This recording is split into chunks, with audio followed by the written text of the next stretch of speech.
I never believed in the afterlife. Not really. I mean, I checked the Christian box on my military paperwork, but that was more about tradition than conviction. Growing up in rural Pennsylvania, it was just what you did. Church on Sundays, Bible school in the summer. But by the time I enlisted after high school, God was just a vague concept to me. Something I'd think about maybe on Christmas or when things got really bad. And in Iraq, things got really bad.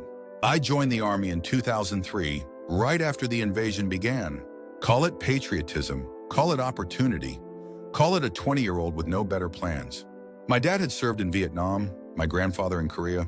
Military service was in our blood. So when the Twin Towers fell and the war drums started beating, I felt that pull. That duty. Basic training at Fort Benning was exactly what you'd expect. The drill sergeants breaking you down to build you back up, learning to shoot, move, and communicate. How to field strip an M4 blindfolded. How to keep your cool when everything around you is chaos. They prepare you for combat as best they can, but there's no training for what happened to me outside of Fallujah in 2005. No training for dying, and definitely no training for what comes after. I was assigned to the 3rd Infantry Division, deployed to Iraq in early 2005. By then, the initial invasion was long over, but the insurgency was ramping up. IDs, sniper attacks, ambushes. The war had evolved from conventional combat to something more insidious, something that got inside your head. Our forward operating base, or FOB, was a former Iraqi military installation about 20 miles outside of Fallujah. Concrete barriers, sandbags, concertina wire. Home sweet home. We lived in these plywood structures we called hooches. Basically glorified sheds with air conditioning units that worked about half the time. When it hit 120 degrees, which it often did, you just lay there at night, sweat soaking through your shirt, wondering what the hell you were doing on the other side of the world. But you adapt. Humans are good at that. We found ways to make it bearable. We had movie nights on a projector someone's parents had sent. We played endless card games. We worked out in the makeshift gym, mostly just sandbags and ammo cans repurposed as weights. We sent emails home when the single computer was working. We ate the same food day after day. We complained. We laughed. We bonded. My squad became my family. There was Martinez, our squad leader, a career Army guy from Texas with 3 kids he wouldn't shut up about. Reynolds, my team leader, quiet, smart, always reading these thick philosophy books during downtime. Chen, the best shot in our platoon and the funniest guy I've ever met. And Jackson, the youngest, just 19, always talking about his girlfriend back in Ohio. We went out on patrol almost every day, sometimes presence patrols through nearby villages, sometimes escort missions for supply convoys, sometimes nighttime raids based on intelligence that a high-value target might be in the area. The missions blurred together after a while. Wake up, gear up, roll out, come back. The constant weight of body armor in that heat, the hyper-vigilance that never really turned off. Scanning rooftops, windows, roadside trash piles, anything that might conceal a shooter or an IED. 3 months into the deployment, I'd already seen enough to last a lifetime. We'd lost 2 guys from our company to an IED. I'd watched a Humvee from another platoon hit a roadside bomb, the vehicle flipping through the air like it weighed nothing. I'd helped load bloody, screaming men onto medevac helicopters. I'd fired my weapon in anger and still don't know if I hit anyone. But we kept going because that's what soldiers do. 1 foot in front of the other, 1 mission at a time. Don't think too far ahead. Don't dwell too much on what's behind. April 17th, 2005. I remember the date because it was my mother's birthday. I'd sent her a card weeks earlier, hoping it would arrive on time. I woke up that morning thinking about her opening that card back home in Pennsylvania, probably making herself the same birthday breakfast she made every year. Blueberry pancakes with real maple syrup. The mission that day was routine. Escort a civil affairs team to a meeting with local leaders in a village about 15 miles from our FOB. The civil affairs guys were working on infrastructure projects, repairing water treatment facilities, rebuilding schools, that kind of thing. Hearts and minds, they called it. Trying to win over the population by improving their lives. Noble work, though sometimes it felt like bailing out the ocean with a teacup. We rolled out at 0700. 2 Humvees in front, then the civil affairs guys in their soft-skinned SUVs, then 2 more Humvees bringing up the rear. I was in the lead vehicle, manning the M240 machine gun in the turret. Martinez was driving, Reynolds in the passenger seat, Chen and Jackson in the back. The morning was clear, already heating up. The road was a hard-packed dirt track that wound through agricultural areas, Date palms, small fields, irrigation canals. Peaceful almost. If you could forget where you were and why, it might have been beautiful. About halfway to the village, we came to a section of road that narrowed, with a drainage canal on the right and a steep embankment on the left. A natural choke point. Martinez slowed down as we approached. Standard procedure in a place like that. Potential ambush territory. Keep your eyes peeled, Martinez said over the vehicle intercom.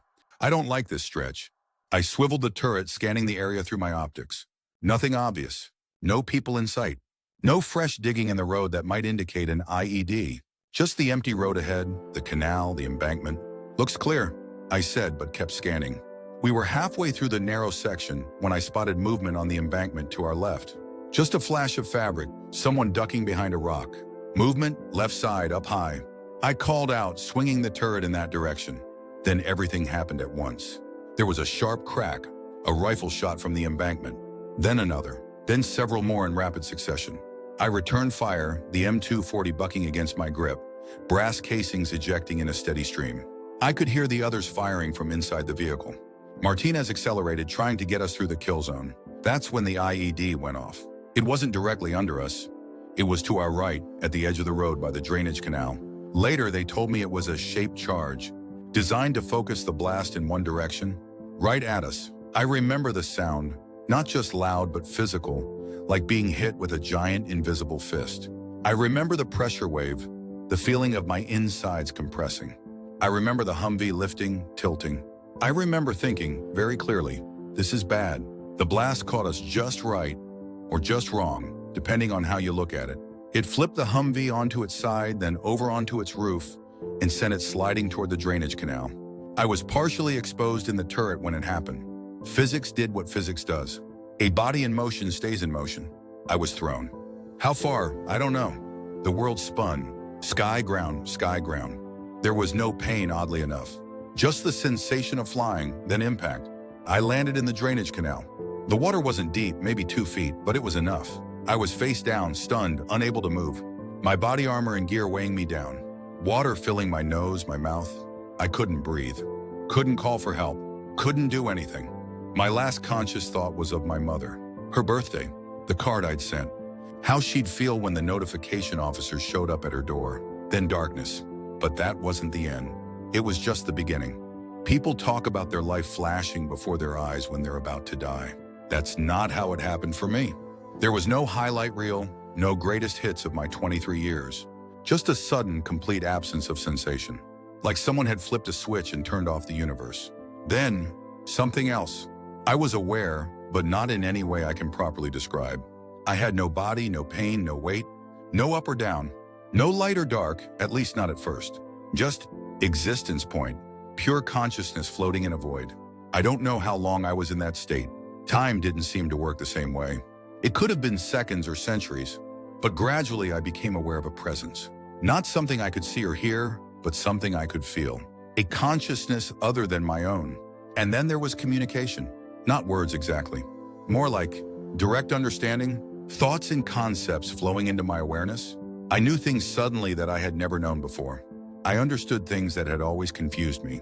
I understood that I had died, that my body was lying face down in that canal in Iraq, water filling my lungs, that my squad mates were shouting my name, trying to find me amid the chaos of the ambush.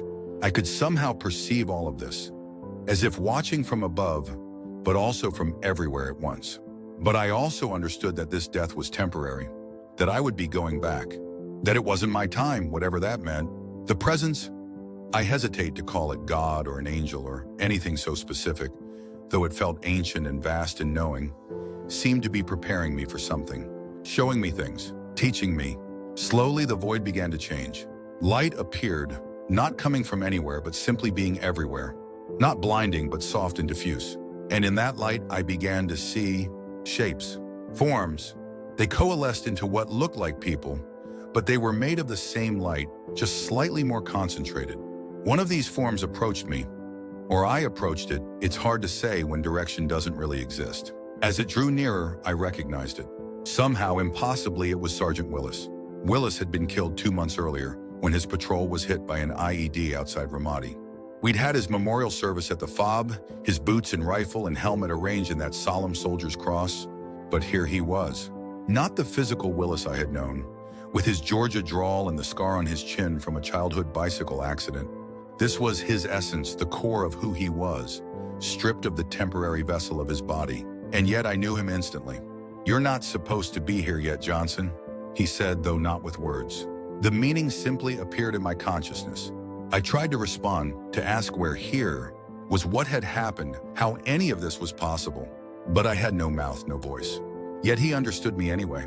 "You've got more to do back there," he communicated. "This isn't your time."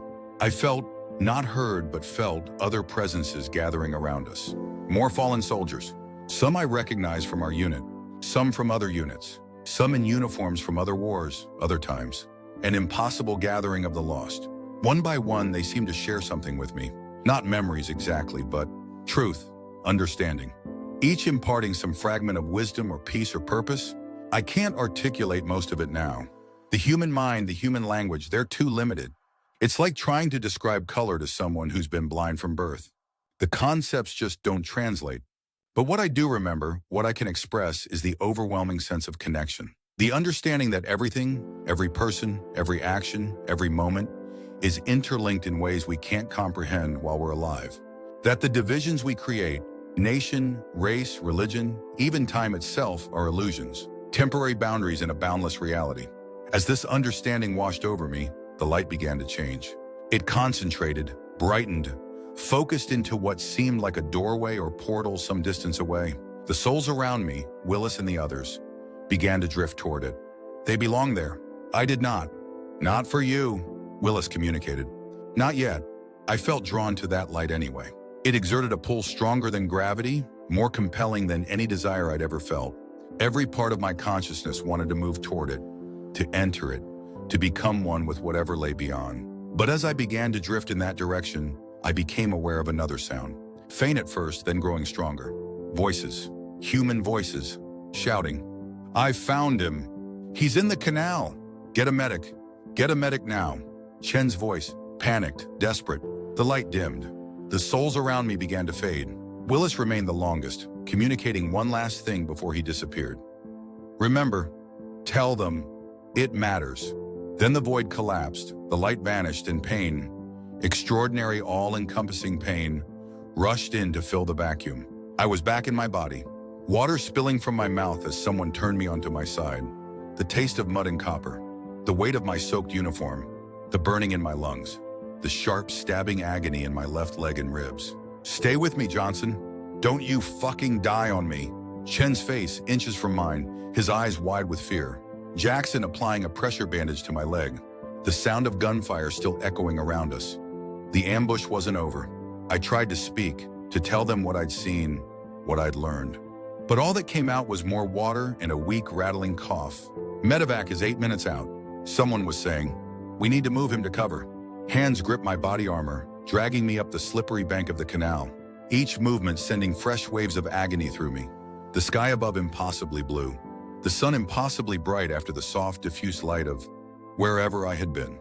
"Stay awake, Johnson," Martinez was saying, his face appearing above me. "Look at me. Focus on my voice." I wanted to tell him I'd been dead, that I'd seen Willis, that I'd learned something important, something I needed to share. But consciousness was slipping away again, not into that boundless other place, but into the simple darkness of shock and trauma. The last thing I remember before passing out was the distant thrum of helicopter rotors, the medevac coming to carry me away from that bloody canal, away from the place where I had died and been reborn. And as darkness claimed me again, I heard, or thought I heard, that same voice, that same presence from the other side, whispering, "Remember, tell them, it matters." I woke up 3 days later in a field hospital in Baghdad, the steady beep of monitors, the antiseptic smell, the muted conversations of medical staff, the dull throb of pain behind a wall of morphine. My first coherent thought was, I died. My second was, I came back. A nurse noticed I was awake and called for a doctor. They checked my vitals, asked me questions to assess my mental state. "What's your name? What year is it? Who's the president?"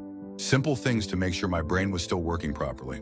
But how do you tell them that while your brain might be working, your entire understanding of reality has been completely rewritten? How do you tell them you've seen beyond the veil that separates life from whatever comes after? You don't. Not right away.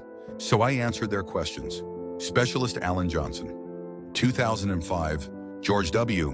Bush. Yes, I know I'm in Iraq. Yes, I remember the ambush. The doctor, a middle-aged man with kind eyes and gray at his temples, explained my injuries.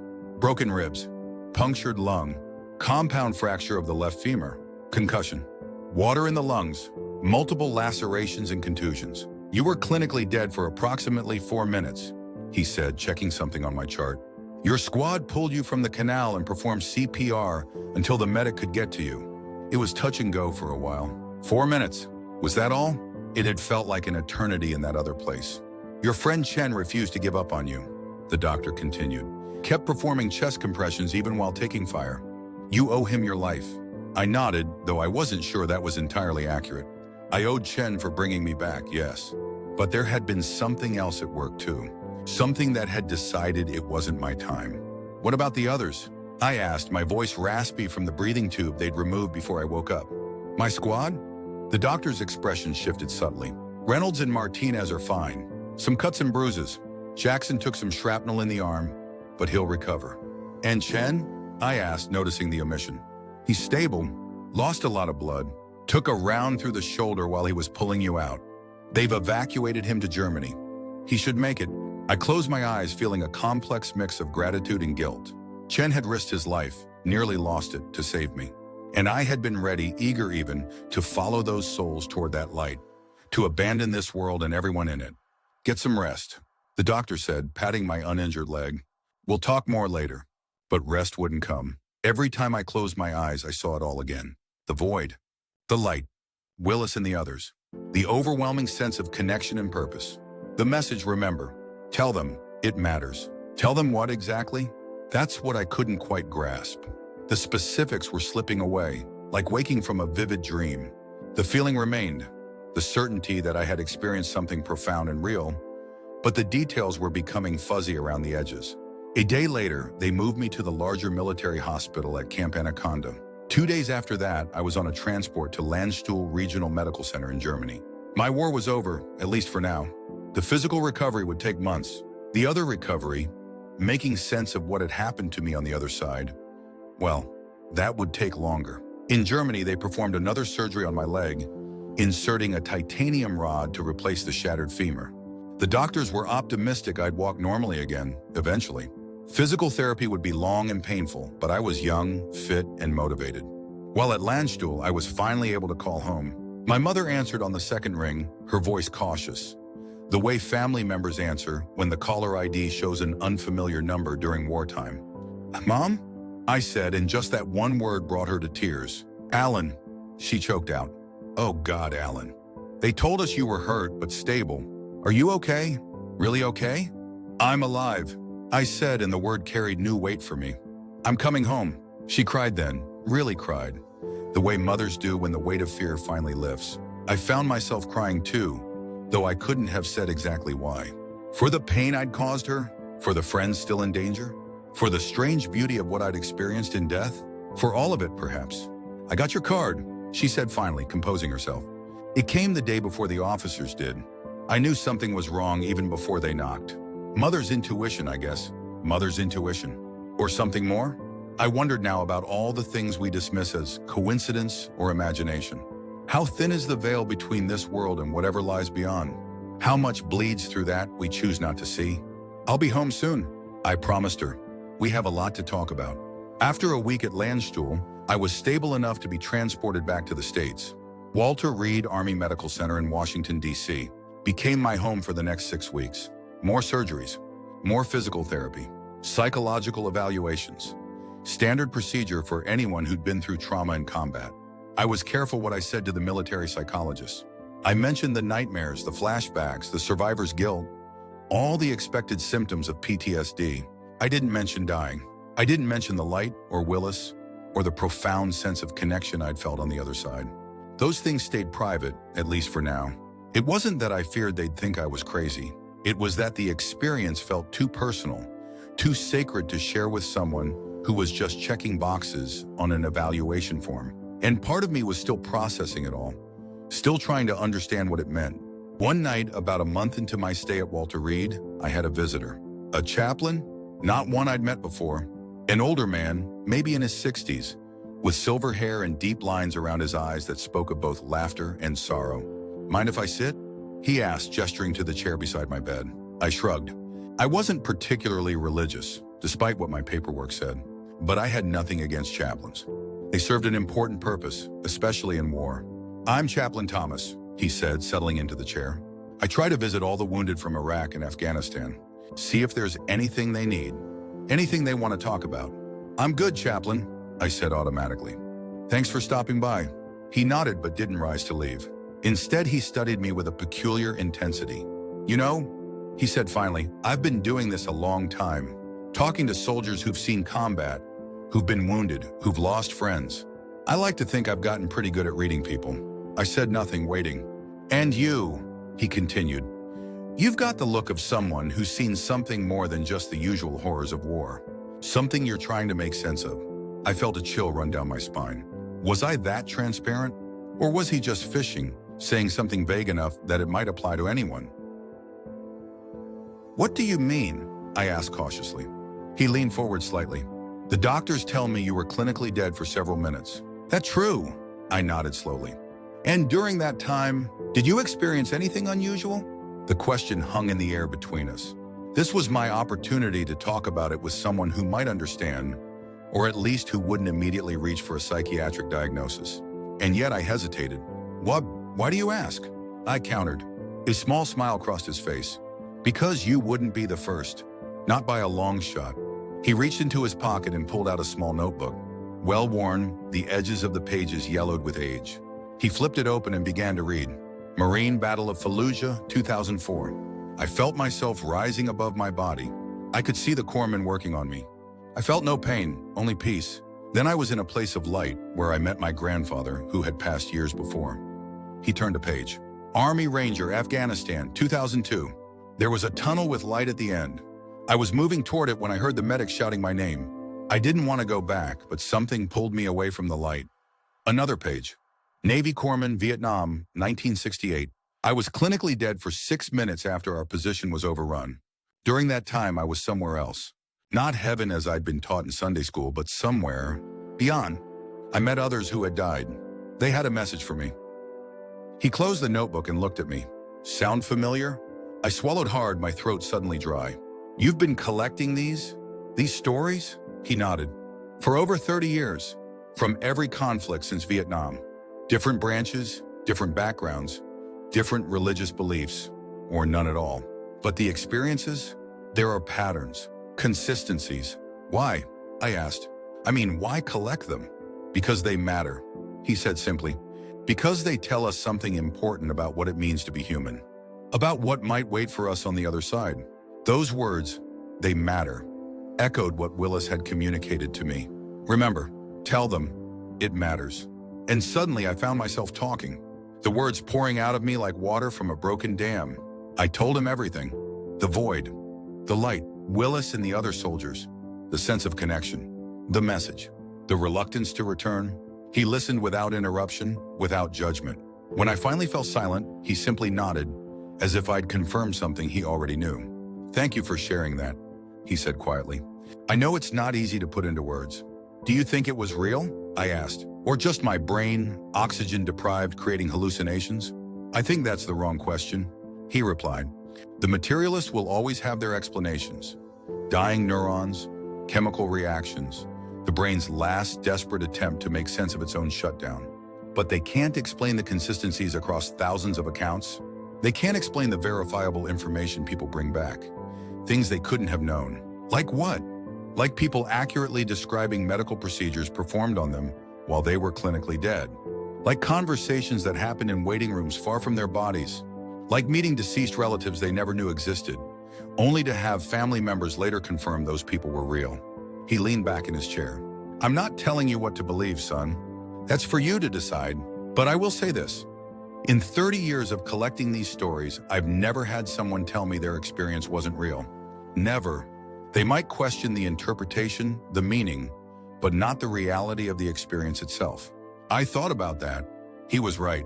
Whatever had happened to me in those 4 minutes of clinical death, it hadn't felt like a dream or a hallucination. It had felt more real than reality itself. There was a message, I said slowly. Remember, tell them, it matters. But I don't know what it means. What am I supposed to tell people? Chaplain Thomas smiled. I think you'll figure that out. In time, these experiences, they unfold their meaning gradually, like a flower opening. He stood, tucking his notebook back into his pocket. I'll let you rest now. But if you want to talk more, I'm here most evenings. And if you're interested, I can introduce you to others who've had similar experiences. There's a sort of informal network. I nodded, suddenly exhausted from the emotional release of sharing my story. I'd like that. Thank you, Chaplain. He paused at the door. One more thing. Whatever message you were given, whatever purpose you've been returned for, it's yours. Don't let anyone tell you what it means or how to fulfill it. That's between you and... He gestured vaguely upward. Whatever or whoever you encountered on the other side. After he left, I lay awake for hours, replaying both my near-death experience and our conversation. For the first time since waking up in that field hospital in Baghdad, I felt something like peace. Not because I suddenly understood everything, I didn't, but because I knew I wasn't alone. Others had traveled to that same place in return. Others were trying to make sense of it too. Remember, tell them, it matters. The words echoed in my mind as I finally drifted off to sleep. And for the first time since the ambush, I didn't dream of combat or drowning or death. I dreamed of light. 2 days later, Chen arrived at Walter Reed, transferred from Germany once he was stable enough to travel. His shoulder was heavily bandaged, his arm in a sling, but he was alive. When they wheeled him into my room, we'd be sharing for the duration of our recoveries. I felt a surge of emotion so powerful it nearly overwhelmed me. This was the man who had pulled me from that canal, who had performed CPR while under fire, who had refused to let me go, even as I was drifting toward that light, that gathering of souls. You look like shit, Johnson, he said, grinning weakly as an orderly helped him into the bed across from mine.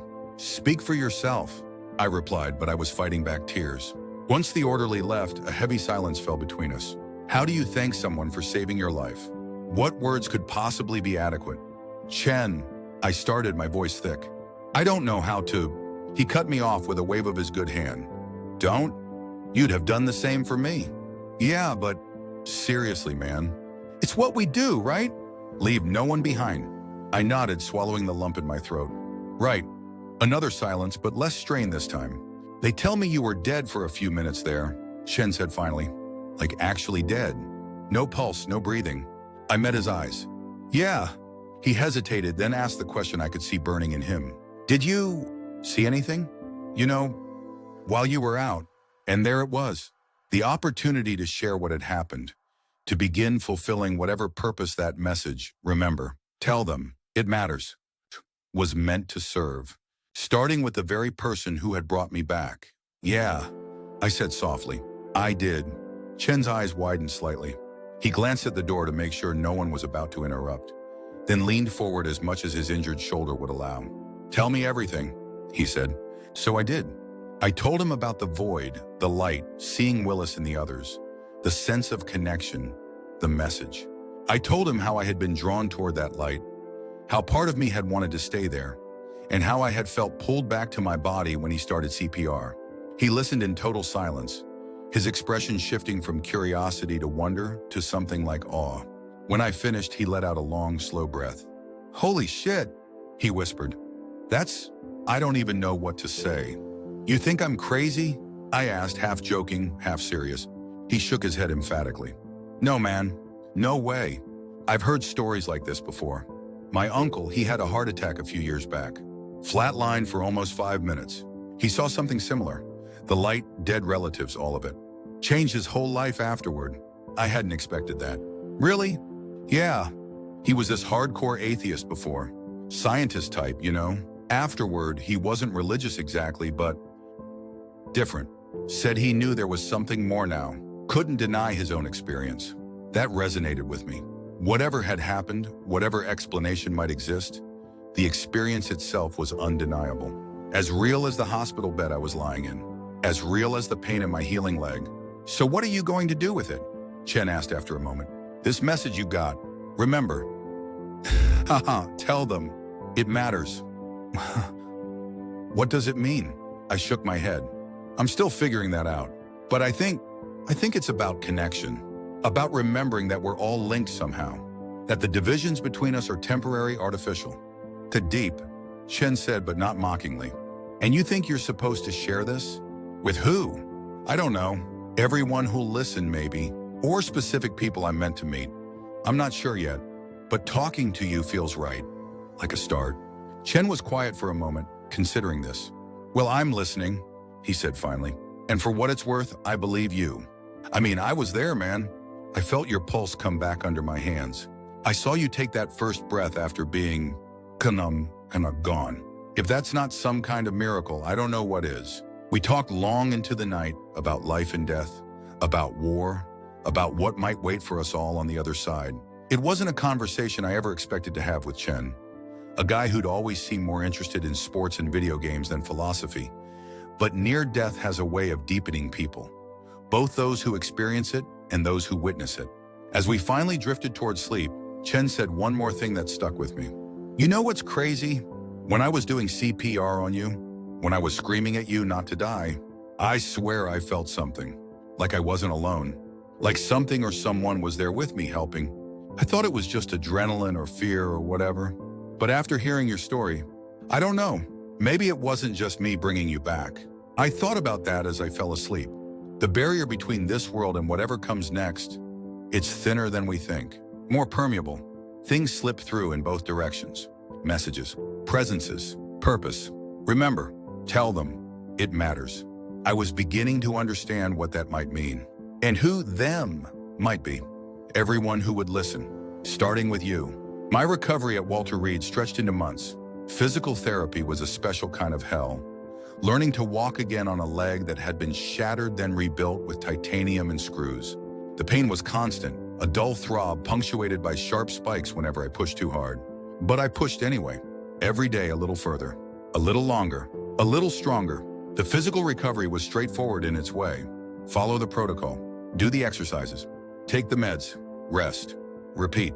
The other recovery, making sense of what had happened to me on the other side, that was more complicated. Word got around. I'm not sure how. Maybe Chen mentioned it to someone. Maybe Chaplain Thomas did. But other wounded soldiers started finding their way to my room. Always alone, always hesitant at first. They'd make small talk, ask about my injuries, share stories from their own deployments. Then inevitably, they'd lower their voices and ask the real question they'd come to ask. I heard you died over there. That true? And I'd nod. Did you see anything? I lost count of how many of these conversations I had. Dozens at least. Some were skeptical, looking to debunk what they considered superstitious nonsense. Most were genuinely curious. A few had their own stories to share, brushes with death where they'd glimpsed something beyond. A Marine who'd been caught in a suicide bombing in Ramadi. An Air Force pararescue man who'd nearly drowned during a training accident. An Army helicopter pilot who'd flatlined on the operating table after her Black Hawk was shot down. Each with their own version of the light, the void, the presence, each changed by what they'd experienced. I never tried to convince the skeptics. Never argued about religious interpretations or scientific explanations. I just told my story as honestly and clearly as I could. What they did with it was up to them. Chaplain Thomas, true to his word, introduced me to others who'd had near-death experiences in combat, not just from recent conflicts, but from Vietnam, Korea, even a few World War II veterans in their 80s who still remembered their journeys to the other side with perfect clarity. We would gather sometimes informally in the hospital chapel after hours, sharing stories, comparing notes, finding the common threads that ran through our experiences, despite our different backgrounds, beliefs, and the different eras in which we'd served. It was in one of these gatherings that I met Frank Mendoza, a Vietnam veteran who died 3 times during a firefight in the Mekong Delta in 1968.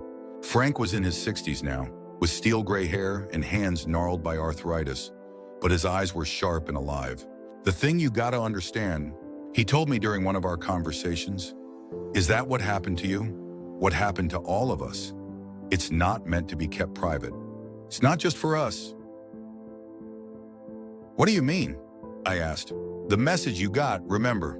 Tell them, it matters. That's not unusual. Most of us come back with some kind of mission, some kind of purpose. For some, it's specific. Go find this person, deliver this message. For others, it's more general. Share what you've learned, help people understand there's more to existence than what we can see and touch. And what was yours? I asked. Frank smiled, the wrinkles around his eyes deepening. To find others like me, to create this community. He gestured around the chapel, where a half-dozen other veterans of various ages sat in small groups, talking quietly. To help people like you make sense of what happened to them. How do you know that was your purpose? Because it felt right, he said simply. Because every time I helped someone understand their experience, I felt complete. Like I was fulfilling what I'd been sent back to do. I nodded, understanding.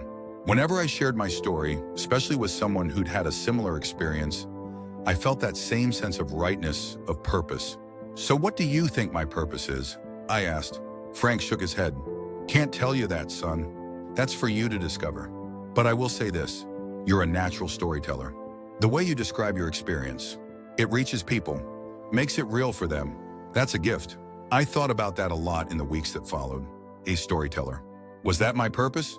To articulate what had happened not just to me, but to so many others in a way that made it accessible, understandable. By the time I was discharged from Walter Reed, 6 months after the ambush that had killed me and brought me back, I still didn't have all the answers. But I had a direction, a sense of what might come next. My homecoming to Pennsylvania was subdued. No parades, no ceremonies. Just my mother waiting at the airport, tears streaming down her face as I walked toward her, still limping slightly but walking under my own power. My father stood beside her, stoic as always, but with suspicious moisture in his eyes. "Welcome home, son," he said, embracing me with a fierceness that belied his usual reserve. Home felt both familiar and strange. My childhood bedroom, preserved almost exactly as I'd left it. The same posters on the walls, the same view of the backyard through the window, the same creak in the floorboards outside the door. But I was different. The boy who had left this room to join the army didn't exist anymore. In his place was someone else, someone who had died and returned, someone who had glimpsed what lay beyond the veil of mortality, someone with a purpose he was still trying to fully understand. My parents noticed the change, of course. How could they not? I was quieter, more introspective, less interested in the things that had once occupied my attention, sports, movies, video games, more interested in reading, in meditation, in long walks through the woods behind our house. "Are you okay?" My mother asked one evening, about 2 weeks after I'd come home. We were sitting on the back porch, watching the sun set behind the trees. "You seem different." I considered deflecting, giving her some generic reassurance. But if I couldn't be honest with my own mother, who could I be honest with? "I am different," I said. What happened over there? It changed me." "The ambush?" she asked, her voice soft with concern. I took a deep breath. "Not just the ambush. What happened after?" And so I told her. Everything. The canal. The void. The light. Willis and the other souls. The message. My conversations at Walter Reed with Chen, with Chaplain Thomas, with Frank and the others. She listened without interruption, her hands clasped tightly in her lap, her eyes never leaving my face. When I finished, she was silent for a long moment. "Do you believe me?" I finally asked when the silence had stretched too long. "Oh, Alan," she said, reaching out to take my hand. "Of course I believe you." "You do?" She nodded, a sad smile touching her lips. "When you were in that canal, when you were gone, I knew it. I felt it." "What do you mean?" "It was your birthday," she said. "I was opening your card, the one you sent. And suddenly I felt this coldness, this emptiness, like something vital had been torn away from me. I dropped the card and just stood there in the kitchen, knowing something terrible had happened to you. I didn't know what, but I knew it was bad. Then just as suddenly it passed, the feeling lifted. I could breathe again, and somehow I knew you were okay. That whatever had happened, you had survived it." I stared at her, goosebumps rising on my arms. "That was when I came back," I whispered. "When Chen was doing CPR, when I was being pulled back from the light," she squeezed my hand. "I believe you, Alan. I don't understand it all. I don't think any of us can fully understand these things. But I believe you experienced what you say you experienced." Tears welled in my eyes, unexpected and overwhelming. To be heard, to be believed. It meant more than I could express. "Thank you," I managed to say. "So what now?" She asked after a moment. This message you received, remember, tell them. It matters. What do you think it means for your life going forward? I shook my head. I'm still figuring that out, but I think I'm supposed to share this. Not just with other veterans who've had similar experiences, but with anyone who'll listen. I think I'm supposed to help people understand that there's more to existence than what we can see and touch. That we're all connected in ways we can't comprehend while we're here. She nodded slowly. That makes sense. You always were a good storyteller, even as a child. Maybe this is what you're meant to do now. The second person to tell me that. First Frank, now my mother. A pattern forming, a direction emerging. I'm thinking of going back to school, I said, using my GI Bill. Maybe study psychology or philosophy. Something that would help me understand all this better. And maybe write about it someday. I think that's a wonderful idea, she said. Whatever you decide to do, your father and I will support you. Even if it seems crazy to most people, she smiled. Especially then. That conversation with my mother was a turning point. The first time I'd shared my experience with someone outside the military community, outside the circle of those who'd had their own near-death experiences. Her acceptance, her belief, it gave me confidence. If she could hear my story with an open mind and heart, maybe others could too. I did go back to school that fall, enrolling at Penn State to study psychology with a minor in religious studies. An odd combination, perhaps, but one that felt right for what I was trying to understand. College was an adjustment after the military, after combat. The everyday concerns of my classmates, exams, dating, parties, seemed trivial compared to what I'd seen and experienced. But I reminded myself that was unfair. They were living their lives, following their paths just as I was following mine. I kept my story to myself at first. I was there to learn, to build a foundation of knowledge that would help me articulate what had happened to me in terms others might understand. But gradually, as I formed friendships, as I built trust, I began to share. My roommate Dave was the first, a pre-med student with a scientific mindset but an open curiosity. We'd stayed up late one night studying, fueled by coffee and the desperation of an approaching exam deadline. Somewhere around 2 a.m., the conversation drifted from neurotransmitters to consciousness, from consciousness to the question of what happens when we die. What do you think? Dave asked, spinning a pencil between his fingers. Lights out, nothing? Or something else? I hesitated, then decided to take the plunge. I think there's something else. I know there's something else. He raised an eyebrow. No? That's a strong word. Yeah, I said. It is. And I told him. Not the full story, not at first.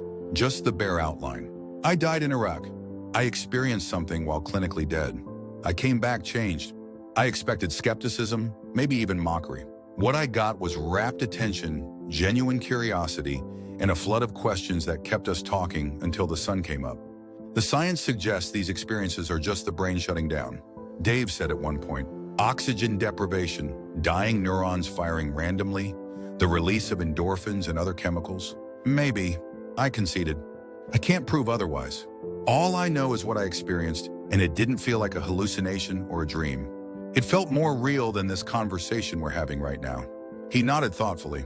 The plural of anecdote isn't data, but it's interesting that so many people report such similar experiences across different cultures, different time periods. There's something there worth studying at least. That conversation with Dave set a pattern.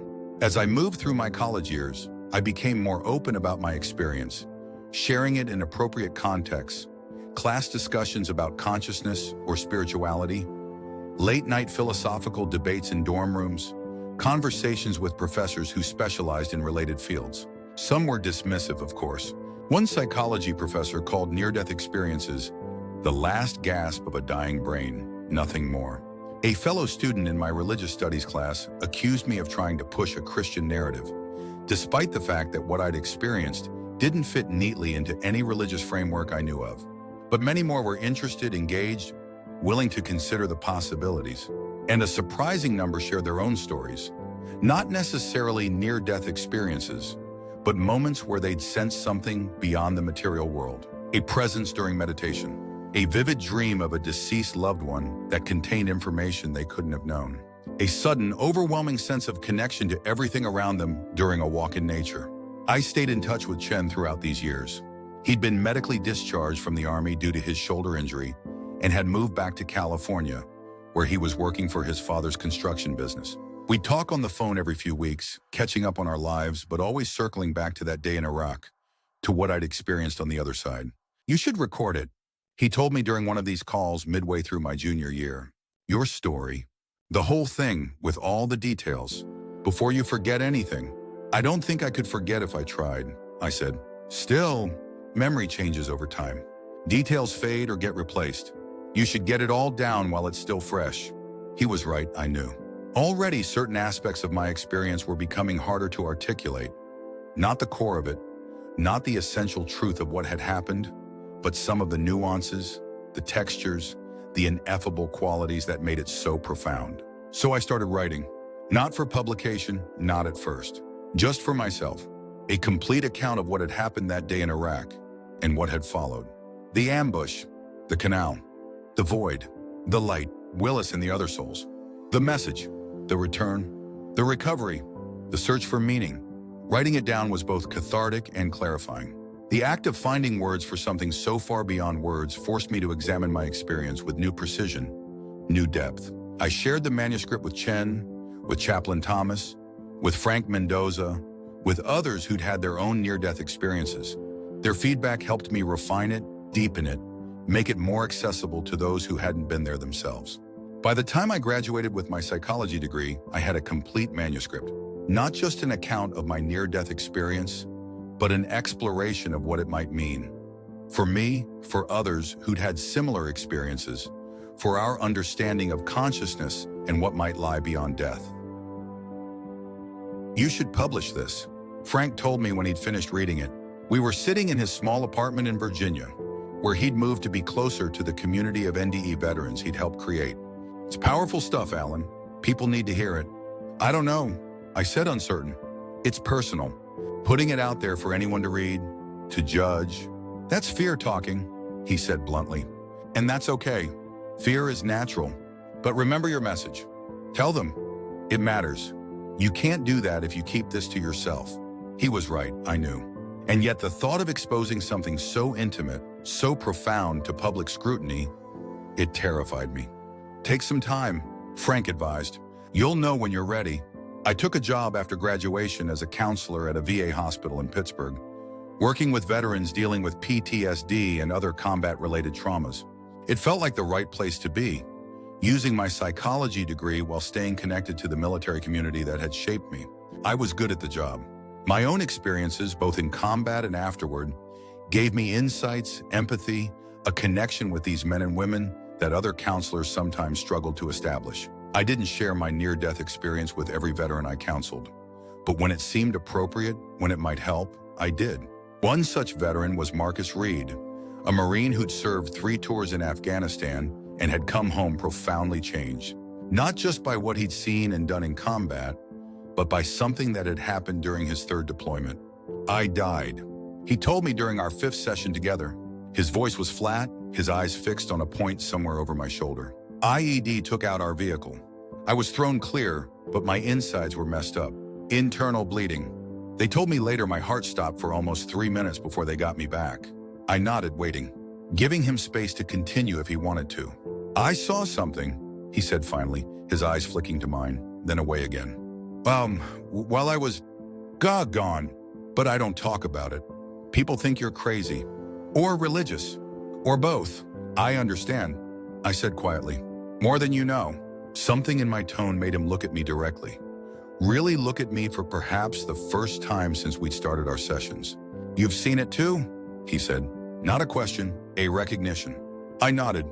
"Iraq, 2005. Humvee flipped into a canal during an ambush. I drowned, was clinically dead for about 4 minutes. And you saw the void, the light, souls of the fallen. A message." His breath caught. "Yes," he whispered. "That's it. Exactly." I couldn't put it into words, but that's what I saw. For the next hour we talked, not as counselor and patient, but as 2 souls who had glimpsed the same truth, who had journeyed to the same place and returned. Marcus had never spoken of his experience before, not to anyone. The relief of finally sharing it, of being understood and believed, was visible in every line of his body. "I thought I was going crazy," he said at the end of our session. or that my brain had just misfired or something. Made it all up. You're not crazy, I assured him. And while I can't prove it wasn't just a neurological event, I can tell you that countless others have experienced the same thing. Across cultures, across time periods, across religious backgrounds. So what does it mean? He asked. Why did we see what we saw? Why were we sent back? I shook my head. I don't have all the answers. I'm still figuring it out myself. But I believe we were given a glimpse of something real. Something beyond what we can normally perceive. And I believe we were sent back for a reason. What reason? That's different for each of us, I think. For me, part of it is helping others like you make sense of what they experienced. Finding the meaning in it. He nodded slowly.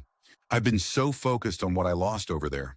Friends, time, peace of mind. I never thought about what I might have gained. Which was perspective, he said after a moment. Understanding that this, life, death, all of it, is bigger than I ever imagined. That there's more to existence than what we can see and touch. That's a powerful insight, I said. Yeah, he agreed. Now I just need to figure out what to do with it. Over the next several months, I watched Marcus transform. Not overnight, healing is rarely so neat and dramatic, but gradually, steadily. He began to engage more fully with his treatment. He reconnected with family and friends. He started volunteering at a local shelter for homeless veterans. And he talked about his near-death experience, cautiously at first, then with growing confidence. Not to everyone, but to those he felt needed to hear it. Those who might benefit from knowing what he had glimpsed on the other side. Watching his journey reinforced what I had begun to suspect about my own purpose. I was meant to be a guide of sorts, a bridge between worlds, someone who could help others integrate their glimpses of the beyond into their earthly lives. It was Marcus who finally convinced me to publish my manuscript. Your story helped me make sense of mine, he said. Think how many others it could help. Not just veterans, but anyone who's had this kind of experience and doesn't know what to make of it. I thought about Frank's words, about the message I'd received on the other side. Remember, tell them, it matters. Okay, I said. I'll do it. Getting published wasn't easy. Mainstream publishers were skeptical. Some were interested in the military aspect of my story, but wanted to downplay the spiritual elements. Others were interested in the near-death experience, but knew little about the realities of combat. Finally, I found a small publisher that specialized in personal accounts of transcendent experiences. They understood what I was trying to do, not proselytize, not push a particular religious interpretation, but simply share what had happened to me and what I believed it might mean.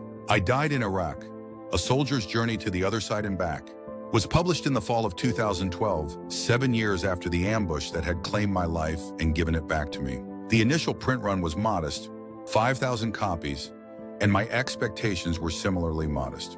If it reached a few hundred people who needed to hear it, I would consider it a success. What happened next took me completely by surprise. The book found an audience far beyond what I or my publisher had anticipated. Veterans shared it with other veterans. Hospice workers and grief counselors recommended it to families dealing with death and loss. People who'd had their own near-death experiences saw their truth reflected in mine. Within 6 months, we'd gone back to press 3 times. I started receiving emails, letters, phone calls, dozens, then hundreds, from readers who'd been moved by my story, who'd found comfort, hope, understanding in what I'd experienced. A woman whose son had died in Afghanistan wrote to tell me that my description of the other side matched exactly what her son had described in a dream visitation shortly after his death. I thought it was just my grief creating what I wanted to hear, she wrote. Now I believe it was real, that he really did find peace there. A hospice nurse in Oregon told me she kept copies of my book to share with families of dying patients. Your account of what you experienced helps them face death with less fear, she wrote. It gives them hope that their loved one is going somewhere beautiful, somewhere where pain and suffering don't exist. A physics professor from MIT wrote a lengthy email analyzing my experience from a quantum perspective, suggesting that what I had glimpsed might be explained by theories of multidimensional reality and non-local consciousness. While I cannot validate your experience scientifically, he concluded, I find it fascinating that it aligns with some of our most cutting-edge theoretical models of consciousness and reality. I was invited to speak at veterans groups, at hospices, at conferences on consciousness and spirituality. Cautiously at first, then with growing confidence, I shared my story in person, answering questions, helping others make sense of their own brushes with what lies beyond. One such speaking engagement brought me to a VA hospital in San Diego. After my talk, a man approached me, older, perhaps in his 70s, with the weathered look of someone who'd spent much of his life outdoors. He waited until the crowd around me had dispersed before speaking. "Specialist Johnson," he said, his voice gravelly but strong.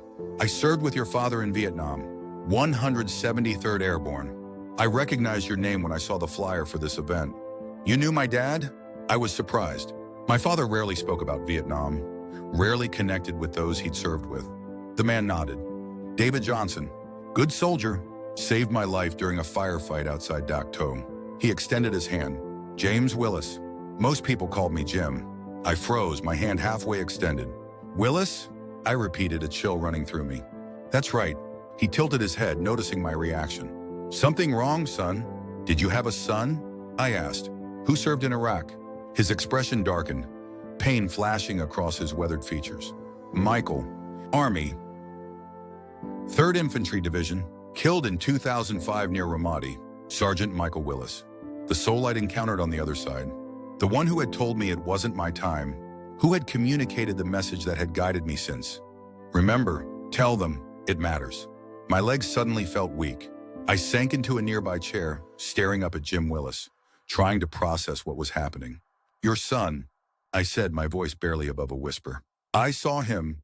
When I died, he was there on the other side." Jim Willis went very still. "What did you say?" "Sergeant Willis. Michael. He was there in the light.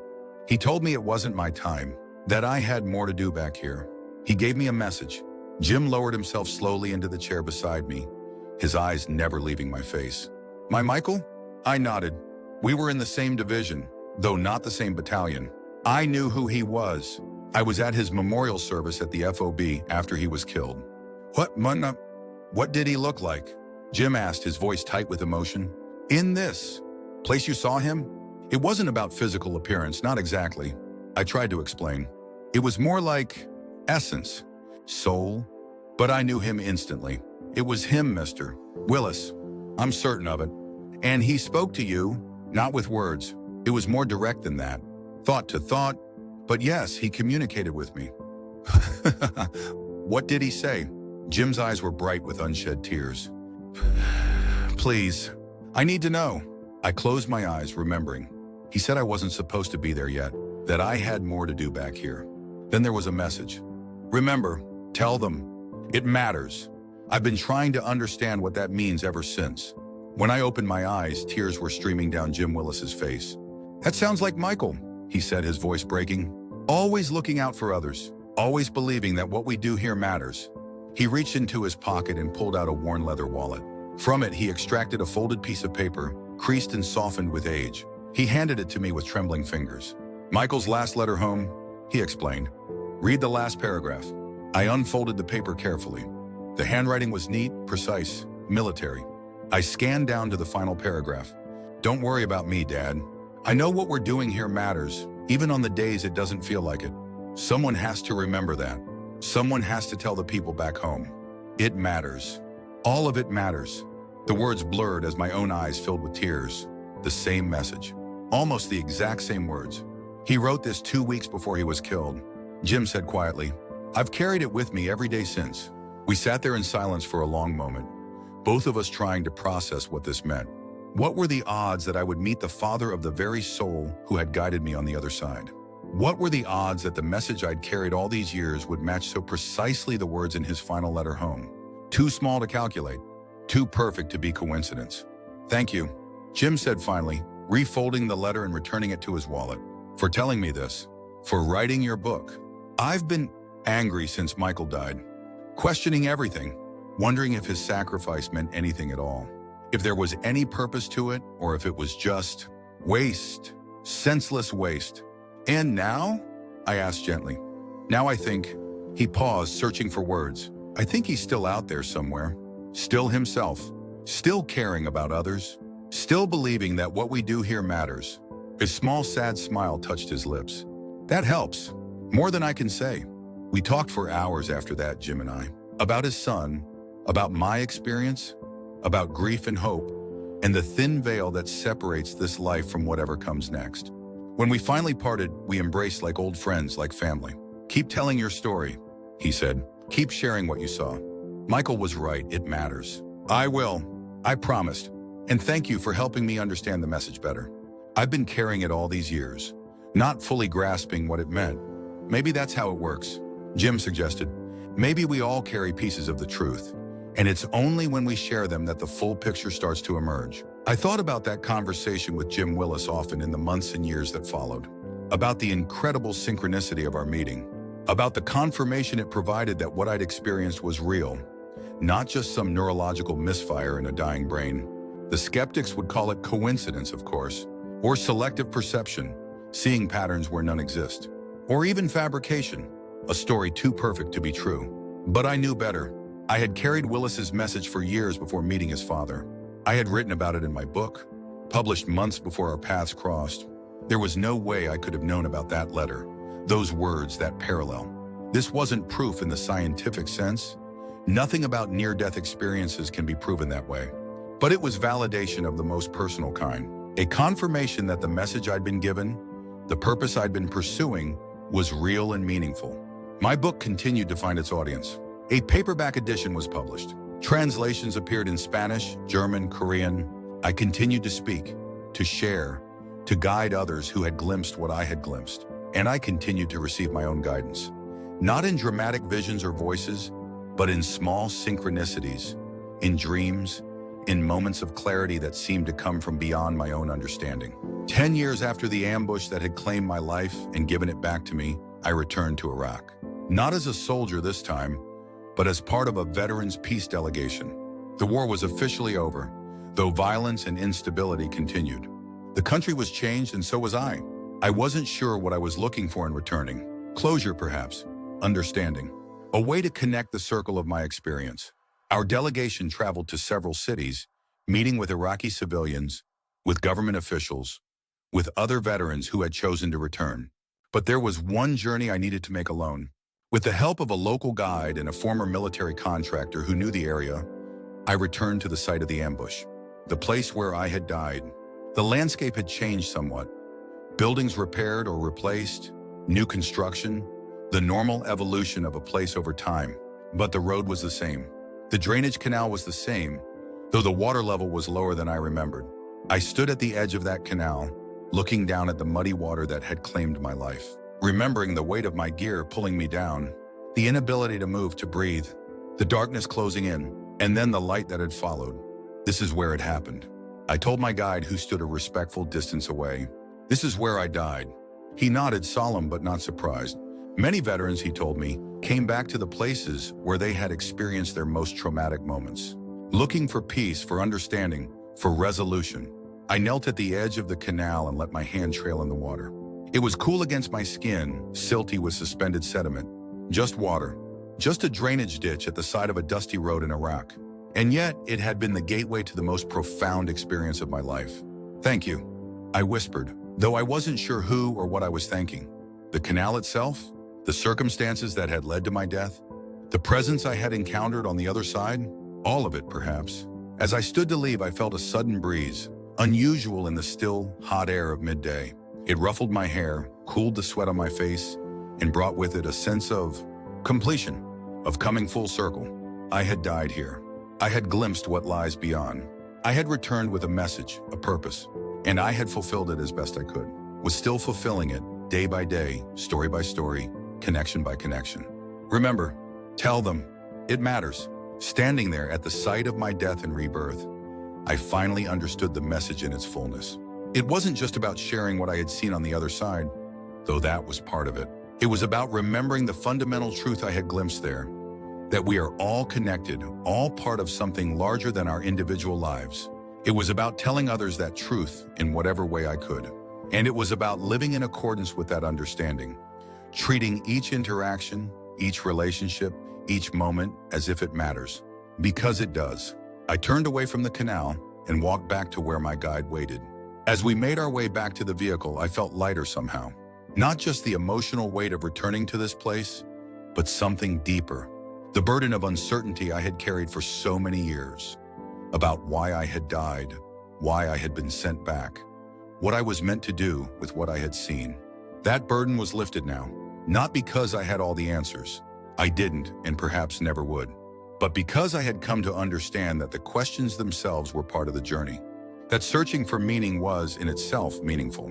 The voice I heard on the other side, whether it was Willis or something speaking through him, or some aspect of universal consciousness that took a form my dying mind could comprehend, that voice still gives me chills when I remember it.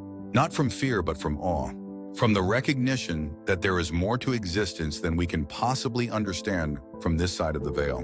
But we can glimpse it sometimes, in near-death experiences like mine, in profound moments of connection or insight, in the synchronicities and patterns that seem too perfect to be coincidence, in the thin places where the barrier between worlds becomes momentarily transparent.